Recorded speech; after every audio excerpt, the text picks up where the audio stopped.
إنما المؤمنون إخوة.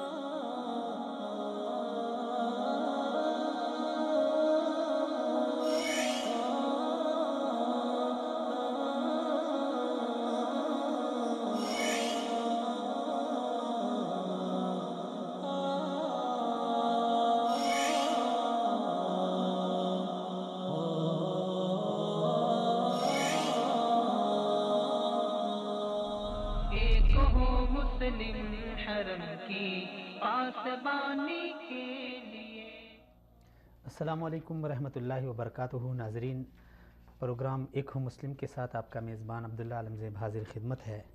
ناظرین، اقبال رحمۃ اللہ علیہ نے فرمایا تھا کہ وضع میں تم نصارہ تمدن میں ہے وہ حنود، یہ مسلمان ہیں جنہیں دیکھ کے شرمائے یہود. آج ناظرین ہماری مسلمانیت پہ ہمیں خود شاید احساس نہیں ہے، لیکن ہم اگر دیکھیں تو دنیا ہم پہ ہنس رہی ہے. ہماری مسلمانیت تو کجا، ہماری انسانیت پہ دنیا ہنس رہی ہے.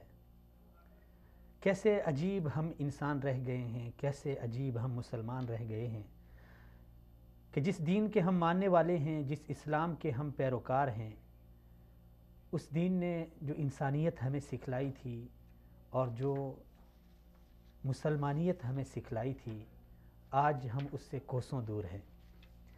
کیا وجہ ہے کہ احساس مر نہ جائے تو انسان کے لیے کافی ہے، راہ میں ایک ٹھوکر لگی ہوئی. کتنی ساری ٹھوکریں ہمیں لگ گئی لیکن ہم بیدار نہ ہوئے. اور اس کی بنیادی وجہ یہی ہے کہ جب انسان کے اندر احساس مر جائے تو پھر وہ انسان، جسے قرآن کریم میں اللہ رب العزت نے فرمایا کہ ثم رددناہ اسفل سافلین، یہ تب ہے کہ جب انسان کے اندر انسانیت ختم ہو جائے. آج ہم بات کریں گے اپنی انسانیت پہ بھی، اپنی مسلمانیت پہ بھی، اور جو ہم دیکھ رہے ہیں، جو ہم سن رہے ہیں، جو ہمارے سامنے وہ مناظر ہیں، ان سب کو دیکھ کے اگر ہماری انسانیت کے جو احساس ہے وہ نہیں جاگتا اور مسلمانیت نہیں جاگتی تو ہمیں سوچنا ہوگا کہ کیا ہم انسان بھی ہیں یا پھر ہم اسفل السافلین، یعنی اس درجے سے ہم نیچے گر گئے ہیں. اپنی مسلمانیت کے بارے میں سوچنا ہوگا کہ جو مناظر ہم دیکھ رہے ہیں سرزمین انبیاء شام میں، اور پھر بالخصوص ان دنوں میں جو مشرقی غوطہ میں جو حالات چل رہے ہیں، جو بچے تڑپ رہے ہیں، جو مائیں چیخ رہی ہیں، جو بوڑھے دہائیاں دے رہے ہیں، جو نوجوان خوف زدہ ہیں، جو بمباری ہو رہی ہے ان کے اوپر، ان کے گھر مسمار ہو رہے ہیں ان کی آنکھوں کے سامنے، وہ ویڈیوز ہم دیکھ رہے ہیں اور ہم اس کے بارے میں سن بھی رہے ہیں. اور ہمیں اتنا تک نہیں پتہ کہ سرزمین انبیاء شام کہاں پہ ہے، اس کی کیا اہمیت ہے، فلسطین کی کیا اہمیت ہے. ہم ایک عرصے سے کہتے چلے آ رہے ہیں کہ کشمیر ہماری شرک ہے، لیکن اس شرک کے بغیر ہم زندہ ہیں. ہم ایک عرصے سے کہتے چلے آ رہے ہیں کہ مسجد اقصیٰ ہمارا قبلہ اول ہے، لیکن آج وہی قبلہ اول ہمارا یہودیوں کے قبضے میں ہیں اور ہم تماشا دیکھ رہے ہیں. جی ناظرین، یہ مسلمان ہیں جنہیں دیکھ کے شرمائے یہود. ایک طرف سرزمین انبیاء میں آتش و آہن کی بارش، رقص کرتی موت، اور دوسری طرف اگر ہم دیکھیں تو امت مسلمہ کی جو امیدوں کا محور مملکت خداداد پاکستان تھا، اس پاکستان کی کیفیت یہ ہے کہ چند دن قبل ہمیں یعنی جو ذرائع ابلاغ کے ذریعے پتہ چلا ہے کہ ہمارے پاکستان کے دوسرے بڑے صوبے یعنی صوبہ سندھ کی قانون ساز اسمبلی میں ہولی کا تہوار منایا گیا. یعنی سمجھ سے بالکل بالا تر ہے. اور وہی اقبال رحمۃ اللہ علیہ نے فرمایا تھا کہ تمدن میں ہو تم، تمدن میں ہو حنود. ہم ہندوؤں کو تو فالو کر رہے ہیں، ان کے تہواروں میں شریک ہو رہے ہیں، لیکن مسلمانوں پہ جو بیت رہا ہے اس کے حق میں یعنی اس ظلم کے خلاف اور مسلمانوں کے حق میں ایک قرارداد تک ہم اپنی اسمبلیوں میں پیش نہیں کر سکتے. افسوس مجھے ہو رہا ہے کہ اسمبلیوں میں جو بیٹھے ہیں، جو اسلام کا نام لے کے ووٹ لیتے ہیں، جو مسلمانیت کا نام لے کے ووٹ لیتے ہیں، آج ان کی زبانیں بھی گنگ ہو گئی ہیں. اسی پہ ہم بات کریں گے. بات کرنے کے لیے حسب سابق پروگرام کے میزبان ہمارے دوست جناب جہانزیب منہاج صاحب تشریف فرمائیں. بہت شکریہ سر. بہت شکریہ. اسی طرح ناظرین، آپ ہمارا یہ پروگرام فیس بک پہ لائیو دیکھ سکتے ہیں. فیس بک کا ہمارا آفیشیل پیج وصال.اردو.tv، اس پہ آپ وزٹ کریں اس پہ آپ ہمارا پروگرام دیکھ سکتے ہیں. پروگرام میں جو دیگر مہمانان گرامی ہمارا ساتھ دیں گے ان میں شام کے شہر ادلب سے ابو خالد محمود الہلال، وہ ہمارا ساتھ دیں گے اور شام کی صورتحال ہم جانیں گے، اور یہ بھی جانیں گے کہ شامی مسلمانوں کی ہم سے توقعات کیا ہیں اور ہمارا رد عمل کیا ہے۔ اسی طرح پاکستان کے سینئر صحافی اور تجزیہ نگار جناب اوریہ صاحب بھی ہمارا ساتھ دیں گے۔ بہت شکریہ آپ ناظرین کا، تمام مہمانان گرامی کا۔ جی جہانزیب صاحب، پہلے تو میں 1-2 پروگرام پہلے ہم کر چکے ہیں لیکن اس میں آپ نہیں تھے، آپ کی کمی شدت سے محسوس ہوئی ہے، اور یہ جو مناظر آپ نے دیکھے ہوں گے سوشل میڈیا کے، تو آپ بے تاج بادشاہ ہیں، کیسا لگ رہا ہے، کیسے احساسات ہوتے ہیں جب آپ ایک ویڈیو دیکھ رہے ہیں؟ ایک بچے نے ماں کا کٹا ہوا ہاتھ لیا ہے، ایک ماں 3 بچوں کی لاش پہ رو رہی ہے، چیخ رہی ہے، تو اس وقت آپ کی کیفیت کیا ہوتی ہے؟ بسم اللہ الرحمن الرحیم۔ عبداللہ صاحب، سب سے پہلے تو میں بحیثیت مسلمان اور یہاں پہ یہ پڑھنا چاہوں گا کہ درد دل کے واسطے پیدا کیا انسان کو، ورنہ اطاعت کے لیے کچھ کم نہ تھے کرو بھی۔ بہت خوب۔ اگر اطاعت، عبادت، سجدہ ریزی، رکوع، زکوٰۃ، حج، روزہ یہی فرضیت، یہی اسلام ہوتا تو درد دل کا تصور اسلام نہ دیتا، اخلاق کا درس اسلام نہ دیتا، انسانیت کا ہمدردی کا درس اسلام نہ دیتا، بالکل بالکل، اخلاق کو نصف ایمان اسلام نہ کہتا۔ جب قرآن کو ہم مطالعہ کرتے ہیں تو قرآن کہتا ہے تمہیں کیا ہو گیا ہے، مظلوموں کی یا بکا سنتے ہو پھر بھی نہیں نکلتے، ان کی مدد کو نہیں پہنچتے۔ اور جب نیکی کا ہم سب سے کم ترین درجہ دیکھتے ہیں تو اس میں یہ آتا ہے کہ کم از کم کوئی چیز دیکھ کے دل سے اس کی برائی کا اعتراف کر لیا جائے۔ جی بالکل۔ اگر اس پہ آپ بول نہیں سکتے تو دل سے کچھ کر نہیں سکتے، بول کچھ کر نہیں سکتے، جی کچھ کر نہیں سکتے، بول نہیں سکتے، تو دل سے اس کی برائی کا اعتراف کر لیا جائے۔ شام کے معاملے کو عبداللہ صاحب ہم دیکھیں، آج ہمیں شام، عراق، یمن، لیبیا، کشمیر، فلسطین، یہ سارے علاقے عرصہ دراز ہو گئے جل رہے ہیں۔ درد دل رکھنے والا مسلمان ہو، انسان ہو، تو اس کے لیے یہ مناظر کوئی نئے نہیں ہیں۔ مسلمان جل رہا ہے، کٹ رہا ہے، پس رہا ہے، اور میں بھی جانتا ہوں، آپ بھی جانتے ہیں، اس سے ہم اس جنگ کو مختلف نام دے سکتے ہیں عبداللہ صاحب، لیکن اس جنگ کا مقصد ایک ہے، گریٹر اسرائیل کی تکمیل۔ یہ مجھے بھی پتہ ہے اور آپ کو بھی پتہ ہے، لیکن بعض دفعہ ہم براہ راست اس پہ بات نہیں کر سکتے۔ ہم دیکھتے ہیں کہ موجودہ فیکٹر کیا ہے، موجودہ جنگ کیوں ہو رہی ہے۔ ابھی جو شام کی صورتحال ہے اس کو سمجھنے کے لیے ہمیں یہ باقی جنگوں کا بھی احوال دیکھنا پڑے گا۔ ہم دیکھتے ہیں جب سعودی عربیہ یا امریکہ اور یمن، عراق، یہ ساری جو کمبینیشن ہے، ان عالمی طاقتوں کا کمبینیشن ہم دیکھتے ہیں، تو ان کے دیکھتے ہیں کردار کیا رہا ہے پچھلی جنگوں میں۔ اب شام کی جو جنگ ہے اس میں روس اور چائنا یہ سمجھتے ہیں کہ ہم سے غلطی ہوگی، ہم لیبیا کی جنگ میں براہ راست مداخلت نہ کر سکے۔ وہاں ہم نے مداخلت نہ کی تو جو لیبیا کا تیل تھا وہ سارے کا سارا یورپ لے گیا۔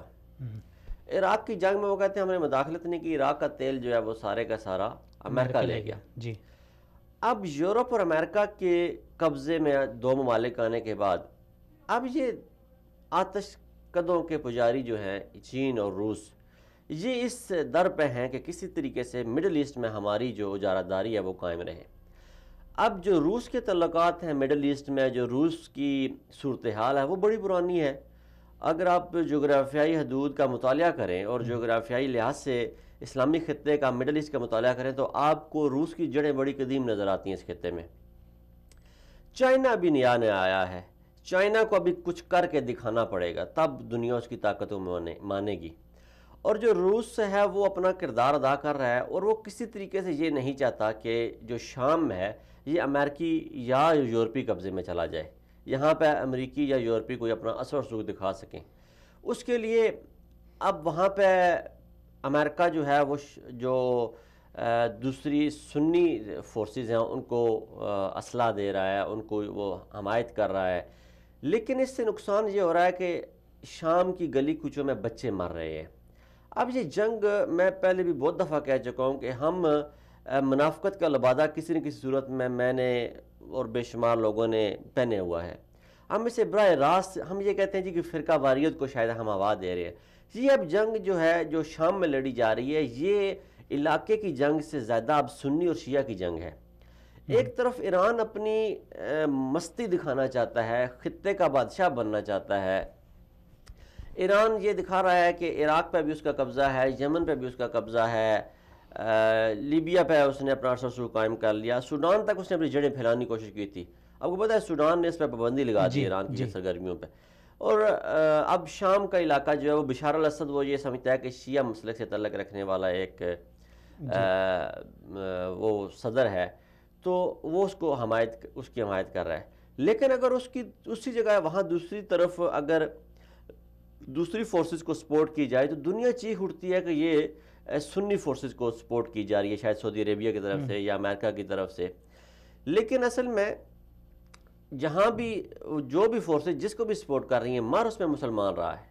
جیسے آپ نے شروع میں عکس بندی کی، وہ جب مناظر دیکھتا ہے ایک اہل دل، ایک درد دل رکھنے والا انسان، تو وہ جب اس کے اپنے گھر میں اس عمر کے بچے ہوں تو خدا گواہ ہے کہ میں تو یہ تصور میں لا کے وہ ویڈیو پوری میں ابھی آپ یقین کریں گے کتنی بے شمار ویڈیو سوشل میڈیا پہ آئی ہیں، میں ایک ویڈیو بھی پوری نہیں دیکھ سکا. یا خدایا میں کس طرح وہ دیکھوں تڑپتے ہوئے بچوں کو، وہ ماؤں کو، وہ باپ اپنے بچوں کو ہاتھوں پہ اٹھائے ہوئے جب وہ دوڑتے ہیں والیانہ، وہ نہ آگے اسپتال ہیں، نہ بیڈ ہیں، نہ ڈاکٹرز ہیں، نہ دوائیاں ہیں. تو وہ اور پھر آگے جو ظلم ہے، جو آگے ستم ہے کہ ان کے پاس خوراک نہیں ہے، کھانے کو کچھ نہیں ہے، پہننے کو کچھ نہیں ہے، سردی اوپر سے ہے، برف باری ہو رہی ہے. اور برف باری سے بچتے ہوئے جب وہ اندروں میں گھستے ہیں تو اوپر سے میزائل آ کے داغ دیے جاتے ہیں، وہ منو مٹی تلے دب جاتے ہیں. جو بچ گئے ہیں وہ معذور ہو گئے. ایک نسل کو تباہ و برباد کر دیا گیا ہے. لاکھوں مسلمانوں کے خون کے ساتھ وہ ہولی کھیلی گئی ہے. اور ہم مسلمان ابھی یہ سوچ رہے ہیں کہ اس کے فیکٹرز کیا ہیں، اس کی وجوہات کیا ہیں. یہ اگر آگ جو ہے یہ جو عراق سے شروع ہوئی تھی، صدام حسین نے کہا تھا کہ یہ جو آگ اگر صدام کے جانے کے بعد عراق میں آگ لگ گئی تو اے اہل عرب یہ یاد رکھنا کہ تم میں سے کوئی بھی سلامت نہیں بچے گا. وہ ٹھیک کہتا تھا. آج ایران جو ہے ایرانی سوچ جو ہے ان کی یہ سوچ وہی یہود والی جو گریٹر اسرائیل کی سوچ ہے، وہ گریٹر ایران کی سوچ کو لے کے چل رہے ہیں. ایران قبضہ کرنا چاہتا ہے، ایران پاکستان پہ قبضہ کرنا چاہتا ہے، ایران عراق پہ قبضہ کرنا چاہتا ہے، ایران شام پہ قبضہ کرنا چاہتا ہے، ایران لیبیا پہ قبضہ کرنا چاہتا ہے. اس میں یہ سوچ نہیں ہے کہ یہ مذہبی جنگ ہے یا فرقہ واریت کی جنگ ہے. ایران اپنا ایک پرانا حساب جو ہے وہ عربوں کے ساتھ برابر کرنا چاہتا ہے. اور پھر اس میں اس کے حمایت یافتہ اس وقت روس ہے، چائنا ہے جیسے میں نے پہلے بتایا، اور فرانس ہے، جرمنی ہے. یہ ممالک شام میں اپنی طاقت کا لوا منوانا چاہتے ہیں. اور جو خطے کی جنگ ہے، اس سے سمجھنے کے لیے ہمیں یہ ضروری ہے کہ ہم اس سارے صورتحال کو سمجھیں کہ خطے میں ہو کیا رہا ہے. یہ طاقت کی جنگ ہے، حصول طاقت کی جنگ ہے، اپنے اقتدار کی جنگ ہے اور اپنا لوا منوانے کی جنگ ہے. ایک طرف امریکہ اور اس کے اتحادی ہے، دوسری طرف روس اور اس کے اتحادی ہیں، اور بیچ میں یورپی جو طاقتیں ہیں جیسے فرانس ہے اور جرمنی ہے وہ بھی اپنا اثر و رسوخ دکھا رہے ہیں. اب جو ایران جو شام کے معاملے پہ جو قرارداد پیش ہوئی تھی 2016 میں، اس کو 10 سال بعد ایسا موقع آیا کہ جب کسی قرارداد کو سلامتی کونسل میں ویٹو کیا گیا، اور روس اور چائنا نے مل کے اپنا ویٹو کا حق اختیار کیا اور اس کو ویٹو کر دیا امریکہ کے اس قرارداد کو، جس میں انہوں نے کہا تھا کہ بشار الاسد کی حکومت کو ہٹا کے وہاں کوئی نئی حکومت لائی جائے.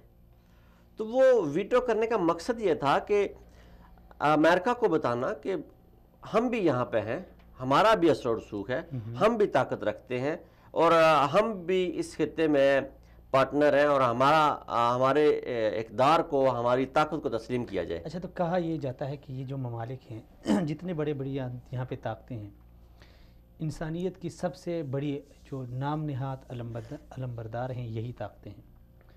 انسانیت کے گن گاتے ہیں. ہمارے پاکستان میں ایک چھوٹا سا مسئلہ ہو تو کہتے ہیں یہ انسانیت کے خلاف ہے. کیا ان کو یہ انسان نظر نہیں آ رہے؟ عبداللہ صاحب، انسانیت کی جو بات ہے وہ ایک ہتھیار ہے. میں بھی جانتا ہوں، آپ بھی جانتے ہیں، وہ ایک ہتھیار ہے. نہ امریکہ میں انسانیت ہے، نہ برطانیہ میں انسانیت ہے، نہ یورپی یونین کے کسی ملک میں انسانیت ہے. امریکہ کی مثال آپ انسانیت کی لے لیں تو ہر 3 یا 2 منٹ بعد ایک قتل ہوتا ہے، ہر 27 سے 26 سیکنڈ کے بعد یا 1 منٹ کے بعد ایک عورت کے ساتھ ریپ ہوتا ہے. دنیا میں سب سے بڑی جرائم کی جو ریشو ہے وہ امریکہ میں ہے. دنیا میں بچوں کے ساتھ سب سے بڑی جو جرائم کی ریشو ہے وہ یورپ، امریکہ اور برطانیہ میں ہے. دنیا میں قتل و غارت، ڈکیتی، چوری، زنا، قتل، طلاق کسی قسم کا جرم ہے، اس کی سب سے بڑی مثال آپ کو امریکہ اور یورپ میں ملتی ہے. تو کون سی انسانیت، کہاں کی انسانیت، کیسی انسانیت؟ ایک ڈھونگ رچایا ہوا انسانیت کے نام پہ انہیں ہمارے خطوں میں انسانیت نظر آ جاتی ہے. اپنے ہاں ہمارے ہاں لاکھوں پیسے، لاکھوں ڈالر وہ این جی کو دیتے ہیں. آج میں امریکہ کی ایک رپورٹ پڑھ رہا تھا، ہمارے ڈان نیوز نے اسے شائع کیا ہوا تھا. اس میں لکھا ہوا تھا کہ پاکستانی فوج اور عدلیہ جو ہے وہ سیاہ کردار ادا کریں. الفاظ کا چناؤ دیکھیں، الفاظ کا چناؤ کیا ہے. اور ہمارے کچھ نام نہاد لبرل، اب لبرل کے لیے براہ راست میں سمجھتا ہوں بغیرت کا لفظ استعمال کیا جائے، جن میں حب الوطنی نہیں ہے، جو جس مٹی سے کھاتے ہیں، جس مٹی کو پہنتے ہیں، جس مٹی کا اوڑھنا بچھونا ہے ان کا، جس مٹی نے، جس قوم نے ان کو نام دیا، جس ملک نے ان کو نام دیا، وہ بغیرت انسان جو ہیں وہ امریکہ اور برطانیہ کی ایما پہ اپنے ملک کے کیچڑ اچھالتے ہیں. تو وہ لوگ، وہ بڑے مختلف صحافیوں نے ٹویٹر پہ اور سوشل میڈیا پہ بڑے اتفاق کے ساتھ اس خبر کو لگایا کہ دیکھیں عالمی ادارے ہمارے بارے میں کیا کہہ رہے ہیں. یار عالمی اداروں کے بارے میں ہم کیا کہہ رہے ہیں، کبھی یہ کسی نے سوچا ہے؟ ہم کہتے ہیں اقوام متحدہ اپنا کردار ادا نہیں کر رہی، منافقت کا لبادہ اس نے اڑا ہوا ہے کشمیر کے معاملے پہ، فلسطین کے معاملے پہ. امریکہ جیسا گٹیا ملک وہ جو ہے ہمارا قبلہ اول، اور وہ اپنی ایک پاگل بوڑھا جو ہے وہ اس نے اپنی ایک قرارداد پاس کی اور وہاں پہ امریکی سفارتخانے کو منتقل کر رہے ہیں. ہمارے قبلہ اول، ہمارا وہ احترام نہیں کرتے، ہمارے کسی کام کو، ہمارے کسی بات کو خاطر خواہ میں نہیں لاتے، احساس مجروح کرتے ہیں. عید والے دن صدام حسین کو پھانسی پہ لٹکا دیتے ہیں. تو ہم کہتے ہیں انسانیت. عبداللہ صاحب یہ انسانیت کا جو ایک ڈھونگ رچایا جا رہا ہے، بظاہر یہ ایک ڈھونگ رچایا جاتا ہے، حقیقت میں بھی یہی ہے. اگر آپ الحمدللہ ثم الحمدللہ اسلامی معاشرہ جہاں پہ بھی ہے اس میں کرائم ریشو امریکہ، برطانیہ اور یورپ کی نسبت بہت کم ہے. یہ کچھ لنڈے کے جو لبرل ہیں جنہیں نہ ماں کا پتہ ہے، نہ باپ کا پتہ ہے، نہ دین کا پتہ ہے، نہ خدا کا پتہ ہے، نہ رسول کا پتہ ہے، وہ بڑے فخر سے بیٹھ کے کہتے ہیں جی ہمیں تو نماز پڑھنی نہیں آتی، ہمارے بچوں کو تو سوری جی بسم اللہ نہیں آتی. تو وہ ایسے لوگ انسانیت کا نام لیتے ہیں. انسانیت کا ان سے کوئی تعلق نہیں ہے. یہ امریکہ جو ہی پہنچتے ہیں تو یہ اپنے یقین مانے ہم اتنی غدار قوم ہے پاکستانی بحیثیت ہے پاکستانی، کہ پاکستانی لوگ جو ہیں وہ امریکن نے کہا ہے کہ اپنی ماں بھیج دیتے ہیں پیسے کے لیے. ہمارے کچھ ایسے بغیرت ہیں جو امریکن ویزے کے لیے عبداللہ صاحب جب امریکہ میں پہنچ جاتے ہیں تو وہاں وہ کہتے ہیں ہمارا تو خدا پہ بھی یقین نہیں ہے. ایک عام ٹرینڈ بنتا جا رہا ہے، عام پاکستانی یہ کہنا شروع ہو گیا. تو اور وہاں پہ جا کے کوئی قادیانی لکھوا رہا ہے، کوئی شیعہ لکھوا رہا ہے، کوئی عیسائی لکھوا رہا ہے. آپ یورپ میں بسنے والے پاکستانیوں کے پاسپورٹ جا کے دیکھیں تو آدھے سے زیادہ پتہ چلے گا یہ قادیانی ہے، باقی جو رہ گئے وہ شیعہ ہے. ان میں سے آدھے جو شیعہ سے بچ گئے ہیں ان میں سے 10% آپ کو عیسائی ملیں گے، ان میں سے 2 سے 3% آپ کو مسلمان ملیں گے. تو یہ لوگ جو ہیں یہ دین کا نام بیچ کے، خدا کا نام بیچ کے تو امریکن اور برطانیہ نیشنل یہ آپ اطلاق پوری قوم کے اوپر تو نہیں کر سکتے، کچھ ایک طبقہ ہوگا، ایک لابی ہوگا. دیکھیں قوم پہ اطلاق اس لیے اس کا ہوگا کہ اگر قوم میں جرأت ہو، اخلاقی جرأت ہو، تو قوموں کی نمائندگی ایسے گھٹیا اور کم ظرف لوگ نہیں کر سکتے. قومیں انہیں تہس نہس کر دیتی ہیں، لیکن بحیثیت ایک قوم ہم پہ اطلاق ہوتا ہے اور ہمیں ماننا پڑے گا کیونکہ ہماری ڈیمانڈ ہے. ہم ایسے لوگوں کو پسند کرتے ہیں، ہم انہیں اپنا ہیرو مانتے ہیں. آج پبلک میں چلے جائیں، غریق رحمت کرے آسمہ جہانگیر صاحبہ کو پبلک میں جب بھی جاتی لوگ ان کے ساتھ سیلفیاں بنواتے تھے. آج مبشر زیدی امریکہ میں بیٹھ کے کہتا ہے میں خدا پہ ایمان نہیں رکھتا، خدا پہ یقین نہیں رکھتا، خدا میرے موٹر سائیکل پہ بیٹھتا ہے. وہ آج لوگ اس کے ساتھ سیلفیاں بنوائیں گے. یہ قوم چاہتی ہے، قوم انہیں لیڈر بناتی ہے، قوم انہیں اپنا دیکھنا چاہتی ہے. جو فوج کے خلاف زیادہ بولتا ہے، ہم بیوقوف قوم ہے، اسے شیئرز پہ شیئرز کیے جاتے ہیں، اس کی ریٹنگ بڑھا دیتے ہیں ہم خود لوگ. ذرا سا ایک بندہ بدتمیزی کر کے بول جائے، ایک شخص کوئی ذرا سے بدتمیزی سے کوئی الفاظ دہرا دے، ہم ساری قوم اس کے پیچھے لگ جاتے ہیں، اس کی ریٹنگ اتنی ہائی کر دیتے ہیں کہ جو چینل اسے 5 لاکھ روپے تنخواہ دے رہا تھا وہی چینل اس کے 15 لاکھ روپے تنخواہ پر رکھ لیتا ہے. کہتا ہے یار تو بڑا اچھا آدمی، تجھے بڑی ریٹنگ مل رہی ہے. بیوقوف قوم کی ریٹنگ جو ہے بیوقوفیوں سے بڑھتی ہے، بیوقوفانہ عمل سے بڑھتی ہے. کوئی ملک و قوم کے خلاف بات کرتا ہے، سارا دن بھاشن دیتے رہے اس قوم کو حب الوطنی کا، سارا دن اس قوم کو پیار اور محبت کا درس دیتے رہے، یہ آپ کو نہیں سنے گی. ایک دفعہ اس قوم کو گالی دے دیں قوم آپ کے پیچھے بڑھ جائے گی. شام کے حوالے سے بات کرتے ہیں. محمود ابو خالد جو محمود صاحب ہیں شام سے، ان کے ساتھ صبح بات ہو رہی تھی تو بات میں نے ان سے پوچھا کہ شام میں اس وقت کہتے ہیں آپ پاکستانیوں سے ہمارا بہت بڑا شکوہ ہے، میں حیران ہو گیا. میں نے کہا وجہ؟ کہتے یہاں پہ شام میں جو سب سے زیادہ یعنی زمینی لڑائی میں سب سے زیادہ جو متحرک ہیں آپ کے پاکستانی ہیں, جو لواء زینبیون کے یعنی وہ جھنڈا لے کے وہ لڑ رہے ہیں. تو مجھے تو میرے پاس تو کوئی جواب نہیں تھا, لیکن ایک سوال میں آپ کے سامنے رکھتا ہوں کہ 30 سے 35 ہزار جو آپ کے پاکستانی کہتے ہیں کہ وہ شام میں ہمیں مار رہے ہیں. عبداللہ صاحب, یہ ہم اپنے آگے بھی بہت سارے پروگرامز میں کہہ چکے ہیں, ہم اپنی سیکورٹی ایجنسیوں سے یہ ریکویسٹ کر چکے ہیں کہ خدا را یہ اسے فرقہ ورید کا نام نہ دیں. یہی مسئلہ یہ ہے دہشت گرد ہیں, یہ لوگ دہشت گرد ہیں. ہر وہ شخص جس کے عمل سے دہشت پھیلتی ہے وہ دہشت گرد ہے. یہ آج ٹریننگ لے کے آ رہے ہیں, یہ آج کمانڈوز بن رہے ہیں, کل شام کا امن بحال ہو جاتا ہے, وہاں تصفیہ ہو جاتا ہے, یہ لوگ واپس آئیں گے, یہ معاشرے کا ناسور بن جائیں گے. ہم نے 90 کی دہائی میں ہم جا کے افغانستان میں لڑے, ہمارے نوجوان جا کے وہاں پہ لڑے, ہم نے نوجوانوں کو وہاں پہ بھیجا, وہ پہاڑوں میں رہے, وہ جنگجو بنے اور ان کی آنکھوں میں خون اتر آیا جب وہ واپس آئے, اور آج تک ہم ان کو بھگت رہے ہیں, آج ہم ان کی اگلی نسل کو بھگت رہے ہیں. تو کل یہ جو 35 ہزار ناسور ہمارے ملک پہ ہمارے قوم پہ بوجھ بننے جا رہے ہیں, ہم ان کو کیسے بھگتیں گے؟ کل یہ آگ جب کوئٹہ سے لگے گی اور گلگت سے ہوتی ہوئی جب اسلام آباد پہنچے گی تب ہماری آنکھیں کھلیں گی. یہ ہمارے اداروں کی ذمہ داری ہے کہ وہ جاگیں اور دیکھیں کہ کون 35 ہزار گئے ہیں. اس سے پہلے کہ جب بہت بڑا سوال ہے کہ کہاں سے گئے, کون لے کے گیا, کیسے چلے گئے, یہ تحقیقات کریں. حافظ سعید کے آپ عمل کو بین کر دیتے ہیں امریکہ اور انڈیا کے کہنے پہ, اور وہ کشمیر کی جہاد پہ, وہ اس کا کوئی پاکستان میں کوئی اس کا کوئی عمل دخل نہیں ہے. وہ صرف اور صرف شخص کشمیر کے جہاد پہ حصہ لیتا ہے, اور کشمیر کے جہاد کو میں بھی سپورٹ کرتا ہوں, آپ بھی سپورٹ کرتے ہیں, ہم سریعام سپورٹ کرتے ہیں. ہم سمجھتے ہیں کشمیر ہمارا, ہمیں کشمیر پاکستان کا حصہ ہے, ہمیں کشمیر کے لیے لڑنا چاہیے, جان و مال سے ہم لڑتے ہیں, اور جہاں تک ہو سکتا ہے ہم کوشش کرتے ہیں کشمیر کے لیے لڑنے کے لیے. تو وہ جو شخص ہے اس پہ تو آپ نے پابندی لگا دی, اور یہ جو لوگ 35 ہزار پاکستان سے جا کے شام میں لڑ رہے ہیں, شام میں نہتے مسلمانوں کو مار رہے ہیں, بچوں کو مار رہے ہیں, عورتوں کے ساتھ اس عورتوں کی عصمت دری کر رہے ہیں, وہاں ظلم و ستم کی جو یہ ندیاں بہا رہے ہیں, جو یہ ایک تاریخ رقم کر رہے ہیں, یہ ہم 35 ہزار باقاعدہ. جہانزیب صاحب میرے پاس وہ ان کے جو پیجز ہیں یہ لواء زینبیون کے, اسپیشل فیس بک سوشل میڈیا پہ بڑے ایکٹیو ہیں, یعنی باقاعدہ کمپین چلائی جا رہی ہے, نوجوانوں کو ابھارا جا رہا ہے, بہت یعنی مراعات کی پیشکش ہوتی ہے کہ آپ کو یہ دیا جائے گا, اتنی سیلری دی جائے گی, یہ مراعات آپ کو دی جائے گی. وہ دیں ہمیں لنک کیا دیں, یعنی یہ ساری چیزیں ہماری نظروں سے نہیں گزرتی, ہماری وہ لنک دیں, ہم سیکورٹی اداروں کو, میں بھی بھیجتا ہوں, آپ بھی بھیجیں, ہم سیکورٹی اداروں کو بھیجتے ہیں وہ لنک, اور پھر دیکھتے ہیں. جب میری نظر کے سامنے آ گیا تو ظاہر سی بات ان کی نظر میں آیا ہوگا, لیکن وہ شاید اس سوچ میں بیٹھے ہوں کہ ہمیں کوئی شکایت تو کرے. یہ بھی بڑا مسئلہ ہو گیا آج کل کی دنیا میں. وہ کہتے ہیں کسی کو شکایت نہیں ہے تو ٹھیک ہے کرنے دیں, اب ہمیں شکایت ہوگی, ہم اس پہ بات کریں گے, ہم اس پہ آواز اٹھائیں گے, تو I hope so they will take action. ہمیں امید ہے اس بات پہ, اچھا, اور ان کے خلاف جہاں تک ہو سکا ہم جائیں گے انشاءاللہ.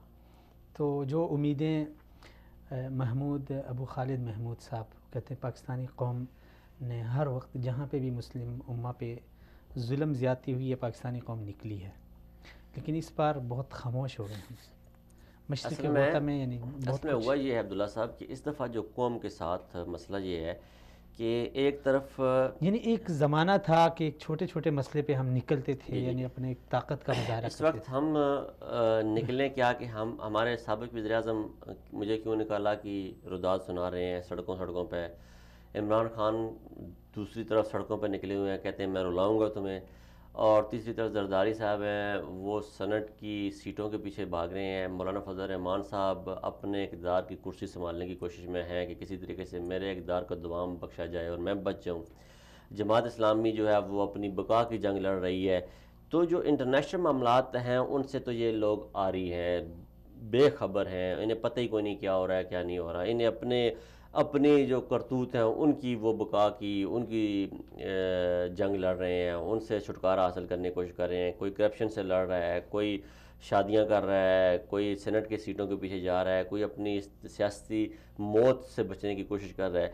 تو ہمارے رہنما جو ہیں وہ تو اس میں مشغول ہیں, وہ ان کی جو سوچ نہیں. دوسری طرف پاکستان میں ایک بہت بڑا سینٹیمنٹ یہ ابھارا جا رہا ہے, یہ ان کے جذبات کے ساتھ کھیلا جا رہا ہے کہ جو پاکستانی نوجوان ہے یا پاکستانی قوم ہے، آپ نے بھی یہ دیکھا ہوگا سوشل میڈیا پہ، جہاں ایک طرف مشرقی غوطہ کے جو مناظر دکھائے جاتے ہیں، وہیں دکھائے جاتے ہیں یمن کے مناظر بھی، جہاں سعودی بمباری سے لوگ جو ہیں بچے شہید ہوئے ہیں جو نظر آتے ہیں، تو وہ کہتے ہیں اس کے لیے کیوں نہیں نکلے، اس کے لیے کیوں نہیں کر رہے ہیں.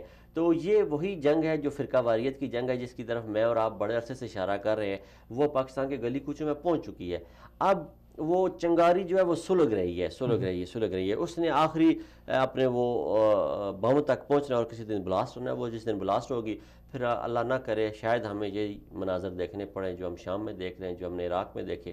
وہی شیعہ سنی جو فسادات ہیں، ان کی چنگاری کوئٹہ سے کسی دن جلے گی، اور وہ گلگت کی طرف سے آئے گی، آئے گی، اور اسلام آباد کے یہ جو لہر ہے یہ لیبیا، عراق، یمن، شام تک محدود رہے گی یا پھر اس کے لپیٹ میں اور بھی؟ نہیں، یہ اگر ہم نے یہاں پہ نہ روکی تو یہ آگے جائے گی.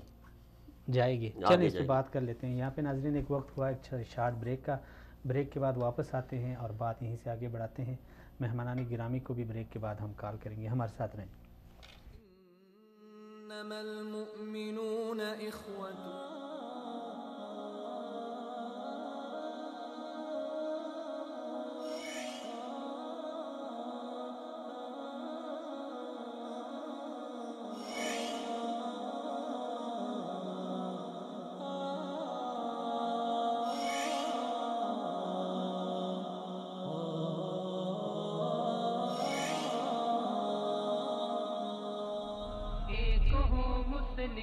حرم کی پاسبانی کے لیے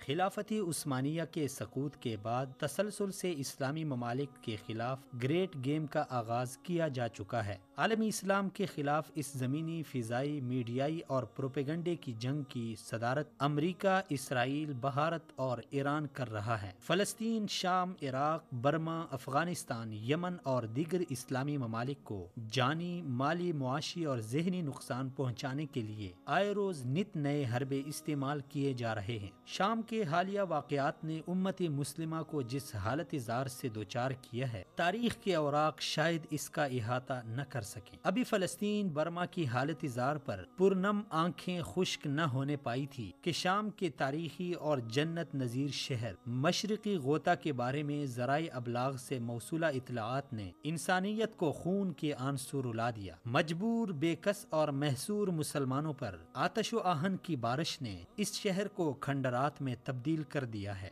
بچے، عورتیں، بوڑھے، جوان سبھی مجبوری کے عالم میں موت کو گلے لگا رہے ہیں. غیر ملکی خبر رساں ادارے کے مطابق شام کے شہر مشرقی غوطہ پر بمباری کے نتیجے میں 200 سے زائد بچوں سمیت 600 افراد لقمہ اجل بن چکے ہیں اور ہزاروں کی تعداد میں زخموں سے چور چور ہیں، جس پر پوری دنیا اشکبار ہے. عالمی تنظیم یونیسیف نے تازہ اعلامیے میں احتجاج ریکارڈ کرتے ہوئے لکھا کہ کوئی الفاظ جاں بحق بچوں کے ماں باپ کو انصاف نہیں دلا سکتے. ایک سطر کا احتجاج ریکارڈ کرا کر ایک انوکھا احتجاج کیا گیا، جبکہ کویت اور انما المؤمنون اخوة.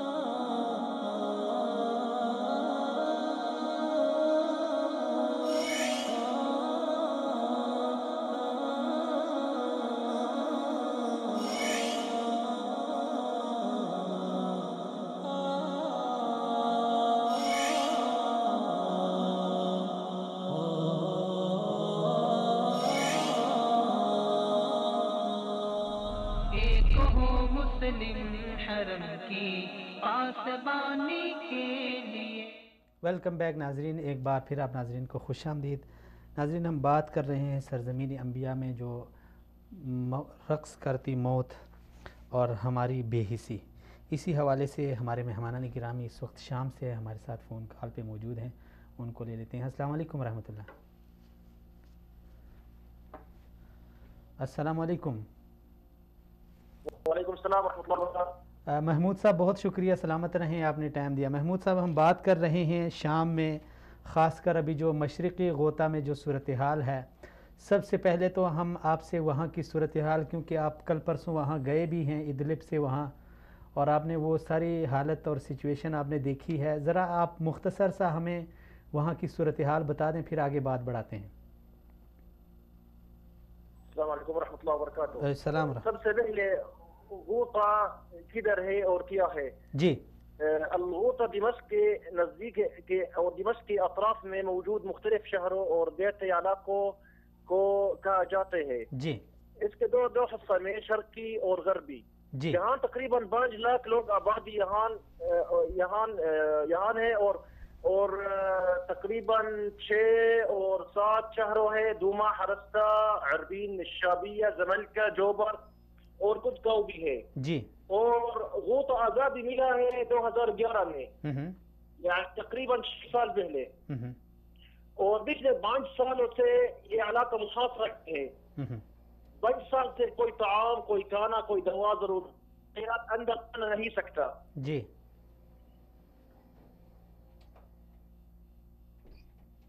جی محمود صاحب زیادہ بھی جی تقریباً اس حملہ کے آغاز ابھی تک تقریباً 25,000 شہید ہو۔ جی جی محمود صاحب آپ کی آواز کٹ رہی ہے۔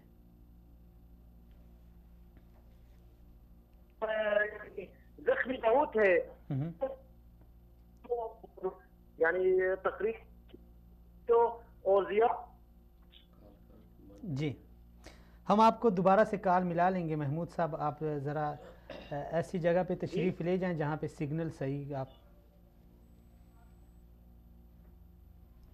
جی جی جانزیب صاحب، یہ جو لہر ابھی مشرق غوطہ میں آئی ہے، اس سے قبل عراق، لیبیا، یمن ایک ممالک تباہ ہو گئے، پھر حلب، موصل، حما، ادلب، اس کے بعد مشرق غوطہ، کیا یہ یہاں پہ رک جائے گی یا یہ لہر چلتی جائے گی اور دیگر ممالک کو بھی اپنے لپیٹ میں لے؟ جی محمود صاحب سے بات کریں۔ جی السلام علیکم۔ السلام ورحمۃ اللہ وبرکاتہ۔ اچھا محمود صاحب، یہ وہاں پہ ابھی اس وقت لوگ کتنے شہید ہو گئے، خاص طور پہ یہ جو مشرقی غوطہ میں چند دنوں سے یہ بمباری چل رہی تھی؟ بعض لوگوں کا کہنا ہے 600، بعض لوگ 1000 تک بتاتے ہیں، کیا ہے یعنی؟ ہلو جی دوبارہ سنیے ابھی۔ جی محمود صاحب۔ ہاں جی محمود صاحب آپ کو آواز آ رہی میری؟ میں یہ پوچھ رہا ہوں کہ وہاں کی صورتحال ابھی الغوطہ الشرقیہ، مشرقی غوطہ کی جو صورتحال ہے وہ کیا ہے؟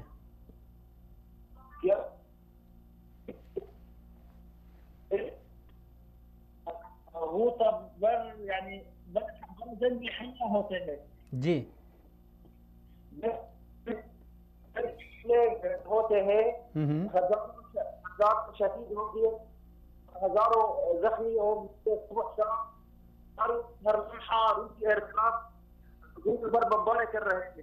جی موت ہر جگہ میں ہے، آسمان سے روسی جہاز مارتے اور زمین پر ایرانی فوج اور اس سے متعلق ملیشیا ہر مخلوق کو قتل عام کر رہے ہیں۔ ہر مخلوق، آدمیوں، بچوں، عورتوں، بزرگوں، درختوں، جانوروں، جو بھی قتل عام، کیونکہ یعنی لوگ یعنی مطلب شیعہ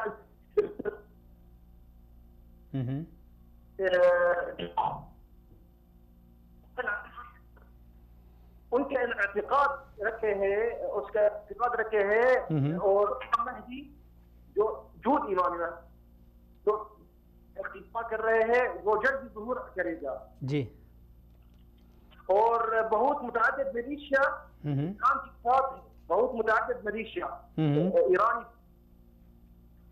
کیونکہ بشار کا وقت ختم ہو گیا۔ جی اور ہمارے حقیقی مضبوط دشمن زمین پر بشار کے ساتھ وہ فوج، ایرانی فوج اور بشج اور عراقی ملیشیا اور پاکستانی، کچھ چھوٹے پاکستانی ملیشیا تقریباً 200 اور اس کے نام میں، اور افغانی ہزارہ ملیشیا جو نام زینبیون 18,000 تعداد ہے زیادہ، اور اس نتیجے ایران نے ٹرین کیا تھا اور ایران سے تنخواہ ملتا تقریباً 400,000 در مہینہ حاصل ہونا. تو محمود صاحب جو اہلیان شام ہیں ان کی پاکستان سے بہت زیادہ امیدیں وابستہ ہوں گی اور ہیں بھی، صرف شام کی نہیں بلکہ پوری امت مسلمہ کی. لیکن جب آپ وہاں پہ پاکستانیوں کو دیکھتے ہیں زینبیون یعنی لواء زینبیون کے تحت جو آپ کو مار رہی ہیں، تو اس وقت آپ کی کیفیت کیا ہوتی ہے، آپ کی کیا احساسات ہوتے ہیں؟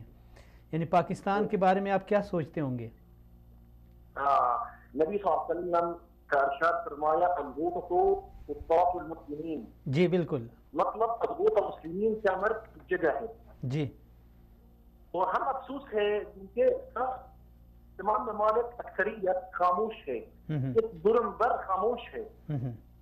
اسلامی ممالک جو چاہے کہ تمام وسائل استعمال کرتے ہیں اور یعنی شام اس کو مجرمان حواریوں کو جنگ بندے پر مجبور کر رہے اور جنگی جرائم مرتکب ان ظالموں کو عقاب دینے چاہیے. جی.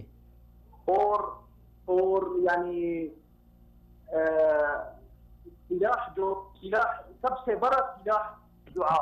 جی. الدعاء سب سے بڑا سلاح. ہم چاہیے پاکستان لوگ سے اور ساری امت مسلمہ الدعاء آخری رات قیام اللیل میں الدعاء اہل غوطہ کے لیے دعا. جی بالکل دعا. اور بھی یعنی اہل الغوطہ ابھی نفسیات بہت اعلیٰ ہے جی. کیونکہ اگر ہم زندہ ہیں جی انشاءاللہ مطلب ظفر ہوگا. جی. اگر ہم موت جائیں گے مطلب انشاءاللہ جنت جائیں گے، پھر جہنم جائیں گے. اور حزب الشیطان، حزب ایران جو ملیشیا ہزارہ قوم اور متعدد ملیشیا انشاءاللہ یہ باذن اللہ تعالی مخذولین، ہم یعنی ان کو وہ مہزومین کریں گے انشاءاللہ. جی ان کو شکست ہوگی. اچھا تو محمود صاحب اہلیان شام کی طرف سے اپنی طرف سے آپ پاکستانی قوم کو یا دیگر جو اردو بولنے والے ہیں جو اس وقت آپ کو سن رہے ہیں دیکھ رہے ہیں ان کو آپ کیا پیغام دیں گے؟ بس دوبارہ آواز کلیئر نہیں ہے. میں عرض کر رہا ہوں کہ اس وقت جو آپ کو لوگ سن رہے ہیں جو دیکھ رہے ہیں پاکستان سے ہوں یا پوری دنیا سے جو اردو سمجھ رہے ہیں ان کو آپ کیا پیغام دیں گے اہلیان شام کا؟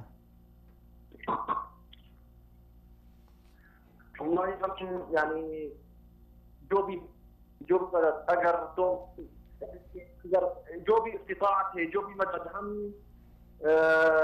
انشاءاللہ یعنی ہم بورے پاکستان لوگ اچھے ہیں اور دل بہت بڑا ہے اور بہت یعنی آج ہم اعلام اور ٹی وی میں پاکستان لوگ احتجاج کیا لیکن یعنی ہم کیا بولتے ہیں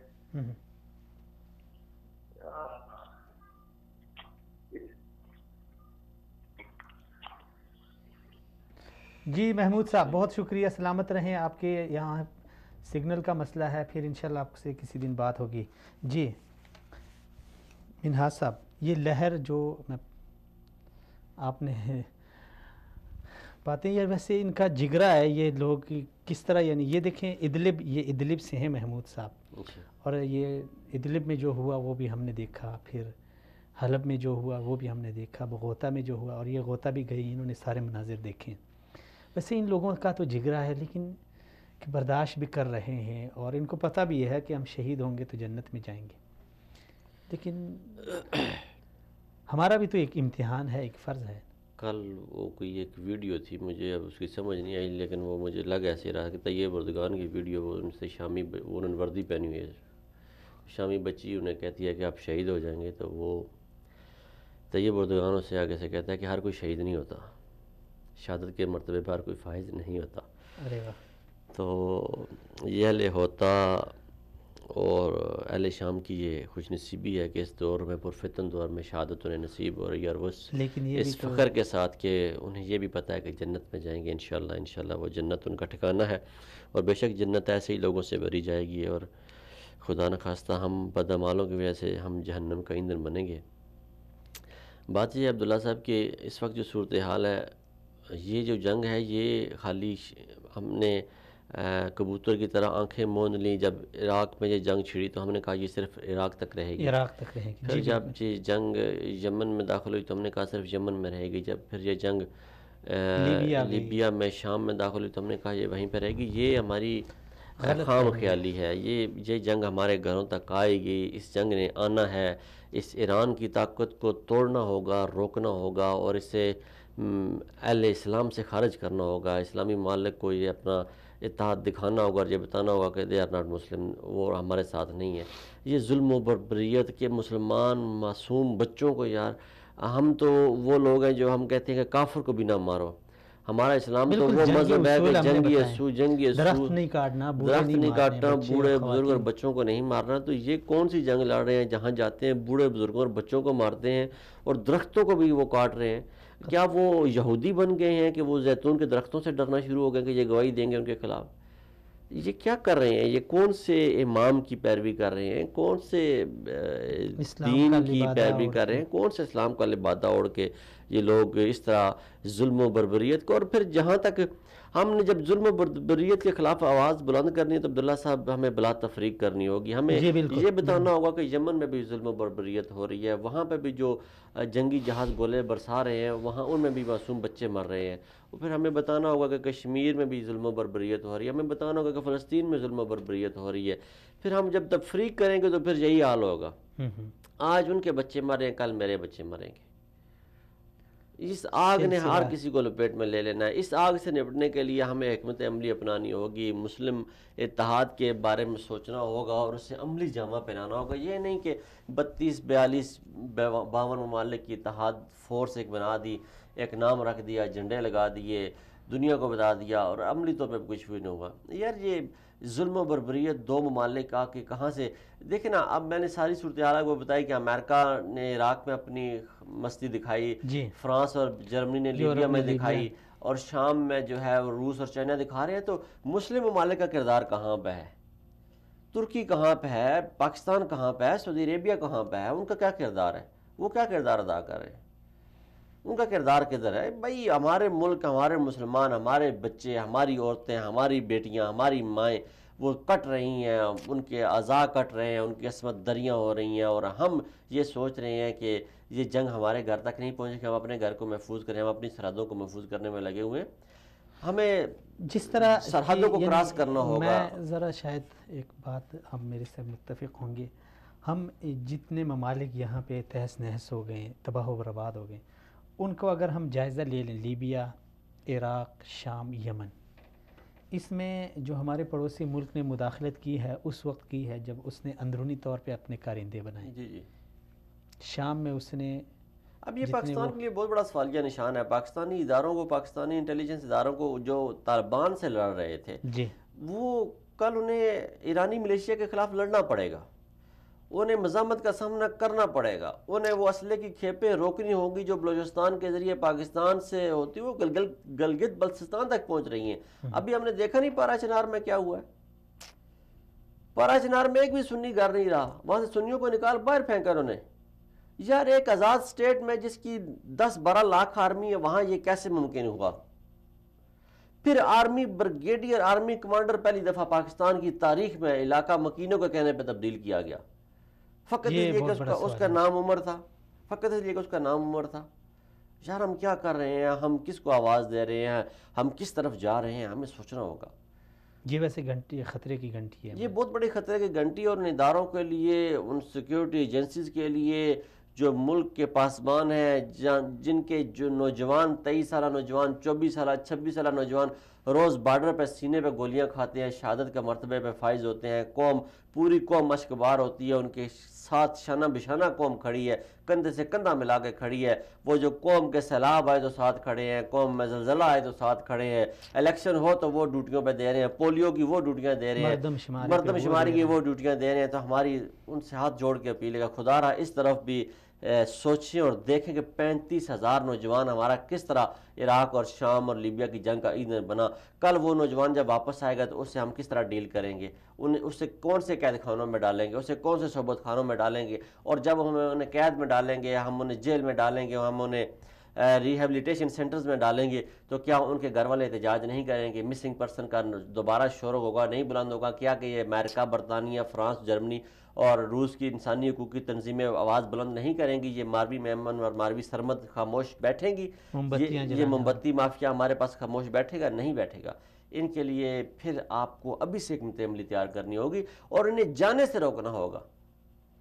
اور وہ جنگ عبداللہ صاحب, چاہے وہ یمن کی جنگ ہے, چاہے وہ شام کی جنگ ہے, چاہے وہ عراق کی جنگ ہے, چاہے وہ لیبیا کی جنگ ہے, پاکستان نے جب ایک دفعہ فیصلہ کر لیا کہ ہم اس جنگ کا حصہ نہیں بنیں گے تو وہ کسی طریقے سے اس کا حصہ نہیں بننا چاہیے. چاہے وہ سول ملیشیا ہو, چاہے وہ فوجی ملیشیا ہو, ہم کسی طریقے سے اس جنگ کا حصہ نہیں ہے. تو ہماری پالیسی واضح ہے کہ ہم اس جنگ کا حصہ نہیں ہیں.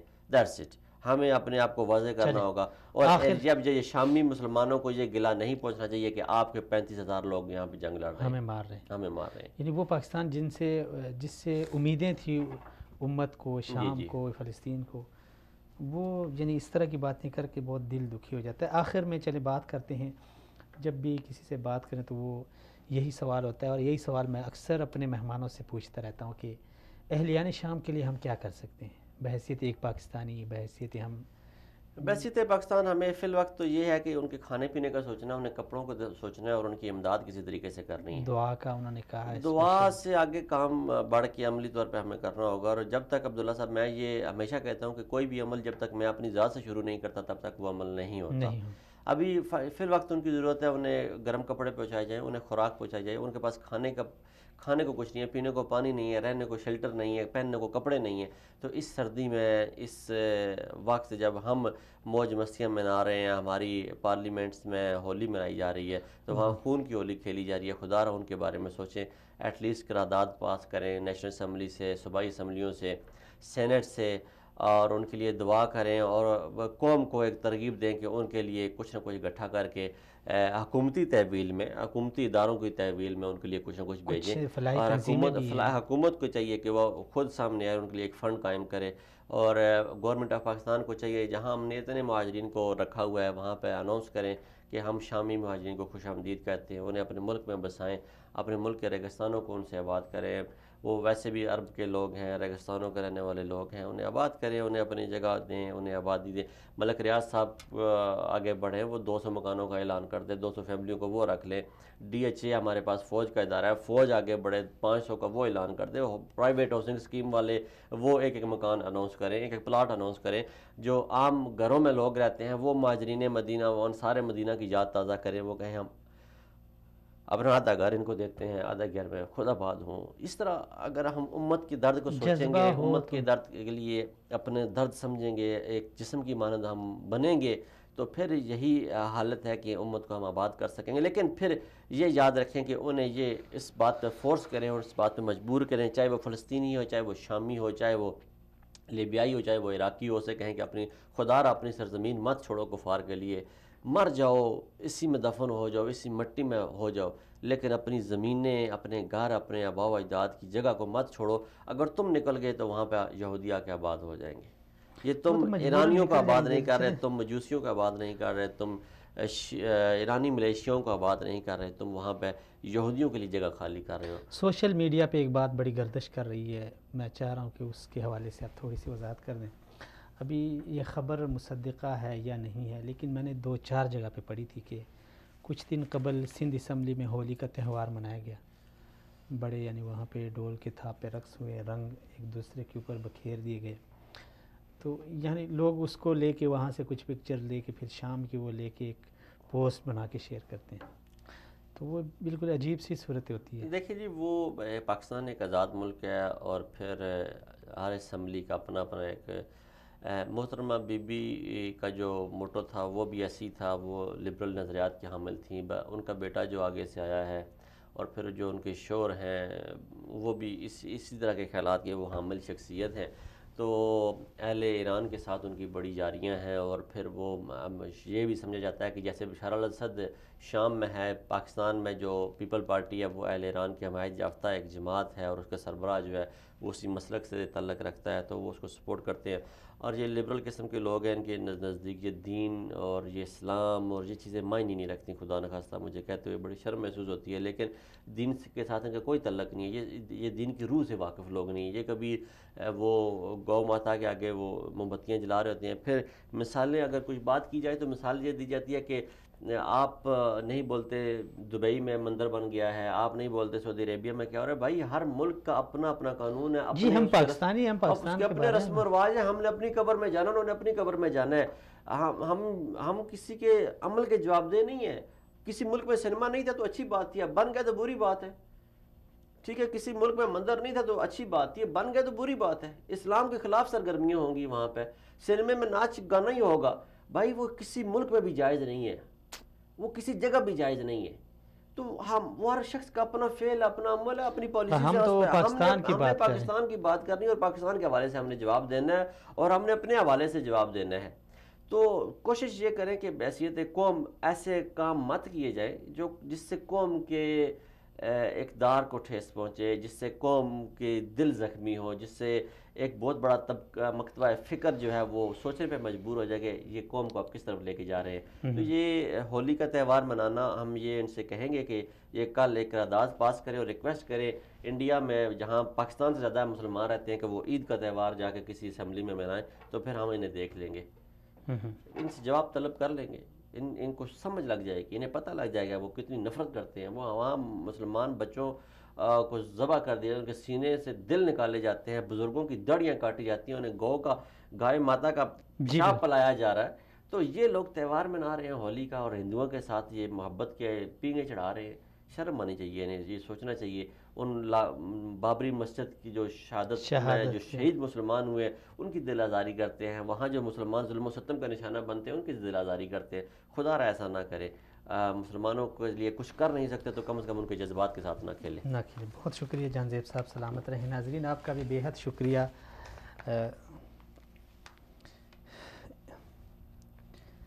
شعر جان زیب صاحب نے سنایا کہ اللہ رب العزت نے عبادت کے لیے بہت ساری مخلوقات کو پیدا فرمایا ہے، لیکن جس مخلوق کو اشرف المخلوقات کا درجہ دیا ہے وہ ہم انسان ہیں. اور اس کی بنیادی وجہ بھی، وجوہات میں سے ایک وجہ یہ بھی ہے کہ انسان کو اللہ تعالیٰ نے ایک حس دی ہے، ہمدردی کی ایک حس دی ہے، انسانیت کی ایک حس دی ہے. لیکن جب یہی حس ختم ہو جائے، جب یہی انسانیت ختم ہو جائے، تو پھر انسان چاہے وہ شکل و صورت سے کتنا ہی خوبصورت کیوں نہ ہو، علم کے لحاظ سے وہ کتنا ہی بڑا وہ جاننے والا نہ ہو، مال کے لحاظ سے کتنا ہی مالدار کیوں نہ ہو، لیکن وہ جب اس کے اندر انسانیت ختم ہو جائے تو اس کی کوئی وقت، اس کی کوئی قدر و قیمت نہیں ہے. اور انسانیت بہت بڑی دولت ہے، اس لیے کہ انسانیت ایک ایسی چیز ہے کہ جب وہ آپ کے اندر آ جائے تو آپ غیر انسانی، غیر اخلاقی، غیر فطری چیز کو دیکھ کے آپ کا دل دکھتا ہے، دل دھڑکتا ہے. مثلا انسان کو اللہ تعالیٰ نے یعنی اتنا ایک رحم دل بنایا ہے کہ جب وہ ایک جانور کو بھی مرتا دیکھے تو اس کا دل دکھتا ہے، تڑپتا ہے.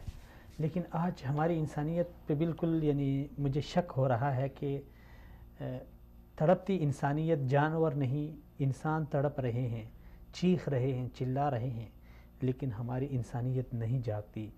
ہماری اخلاقیات اور ہماری مسلمانیت، ابھی مسلمان کی مثال تو ایک جسم کی مانند ہے. میں کئی بار آپ ناظرین کے ساتھ یہ حدیث شیئر کر چکا ہوں کہ رسول خدا صلی اللہ علیہ وسلم نے فرمایا کہ انسان کی مثال، مسلمان کی مثال ایک جسم کی مانند ہے. جب جسم میں ایک جگہ کو تکلیف ہو تو منہ سے چیخیں نکل جاتی ہے، آنکھوں سے آنسو نکل جاتے ہیں، پورا جسم تکلیف محسوس کرتا ہے. لیکن ہمارے کتنے سارے حصوں کو اس وقت یعنی کتنے سارے حصے تکلیف میں ہیں. آپ دیکھیں ذرا، یہ ہم مسلمان یہ ایک جسم کی مانند ہیں. مثلا پاکستان، فلسطین، کشمیر، یہ ہم سارے ایک جسم ہیں، جتنے بھی مسلمان ہیں۔ آج کشمیری مسلمانوں کو کس قدر تکلیف میں ہیں، فلسطین، شام، لیبیا، عراق، یمن، لیکن ہمیں نہ کوئی آنسو نکلتے ہیں، نہ کوئی چیخ نکلتی ہے، نہ آواز نکلتی ہے، نہ ہی دعائیہ کلمات نکلتے ہیں۔ تو اس لیے سوچنا ہوگا ہمیں اپنی انسانیت پہ اور ہمیں اپنی مسلمانیت پہ۔ بس اسی پیغام کے ساتھ اجازت دیجیے ہمیں، اگلے پروگرام میں پھر سے ملاقات ہوگی، تب تک کے لیے اللہ حافظ۔